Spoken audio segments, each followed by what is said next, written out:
The following coverage of the International Livestock Congress is brought to you by Haney Farms, your canola, corn, and cereal seed experts. HaneyFarms.com.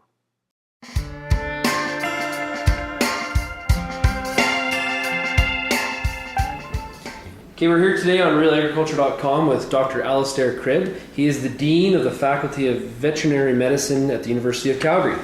Dr. Cribb, welcome. Thank you very much. So, Dr. Cribb, you're going to speak today at the ILC convention here at the Calgary Stampede about some of the issues that are affecting the beef business. Please elaborate. Well, what they asked me to speak on was science and innovation and what role it has. And so what I'm going to talk about is not so much what's the latest thing we found, but what are the impacts of science and innovation. What do we mean when we say science? And what are some of the limitations that are around us actually applying the science and the knowledge that we've gotten. You just need to pick up the paper, and I picked it up this morning on my way in to have a quick look through, and there's 3 relevant stories in there. One is the current state of the pork industry in Canada as a result of the H1N1 influenza outbreak, where we've had significant depression of the market. Really, the industry is, in some people's eyes, in danger. And that reaction is not a science-based reaction, but we can't sit back as an industry and simply say, well, it doesn't make any sense, there's no scientific basis for people's reaction, therefore we can ignore it. We have to be able to be prepared to respond with science-based information to non-science-based reactions. So that was one story. The second story is a bit in a similar vein, but was about Canada trying to get back into the Korean market, where again, we're not able to market, but the US is, and there's no scientific basis for differentiating between our 2 products, and yet it occurs. And that raises a whole area that we don't often think about when we say science, which is policy science and behavioral science. Why do people respond a certain way? What happens when you bring certain policies in place? And there are methods to study that and know the impact, and that relates to the third story, which I actually received not from the paper, but through the email. The Agriculture Committee in the States prevented a bill from moving forward that was designed to make it legal to transport horses for the purpose of processing. And in this case, it's the response is a situation with saying, well, wait a minute. Before we do that, we really have to look at the science, look at the knowledge about what happened when we made processing of horses for food illegal in the States. And that's the situation where a policy was brought in and nobody sat down and said, well, what are the implications of that policy? They didn't apply policy science to the policy, and we've got a significant problem, and it's an animal welfare issue.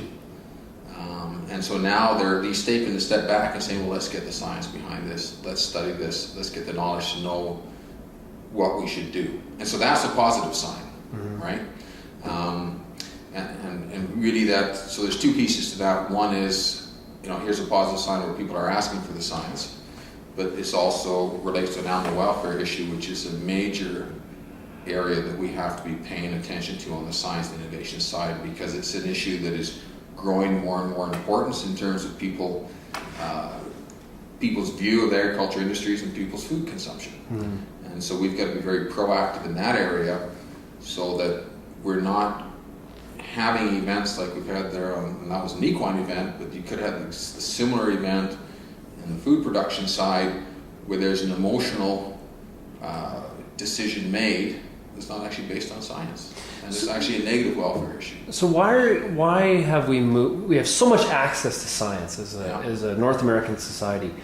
Why it seems like we're going the other direction in terms of the decisions we're making? In some cases, they're more emotional than they are science-based. Why? Or is that my perception wrong, or what's really happening? Well, it's an interesting question. Yeah.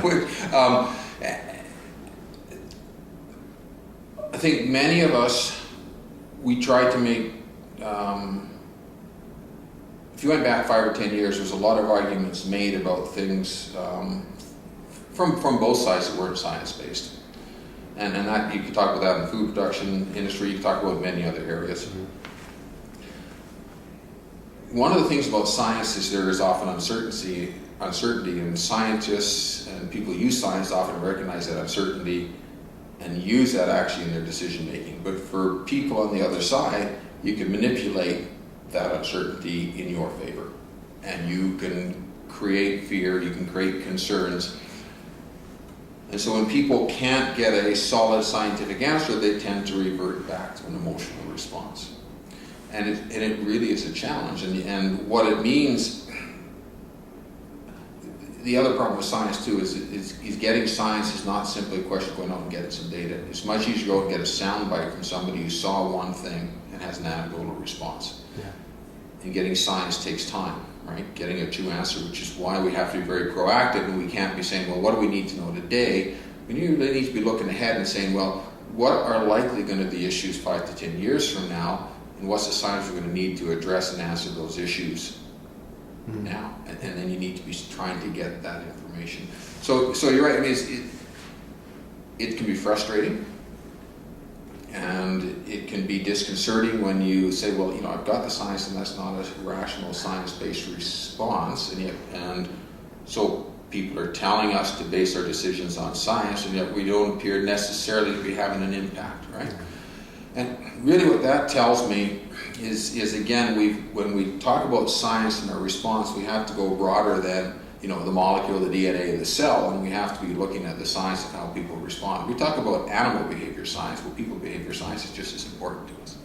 The bottom line is you can't let those emotional responses that can sometimes seem to drive policy agendas divert you from focusing on making sure you've got the science to back up what you say, because in the long run, that's going to be to your advantage. And the big mistake is when you got knowledge to ignore it.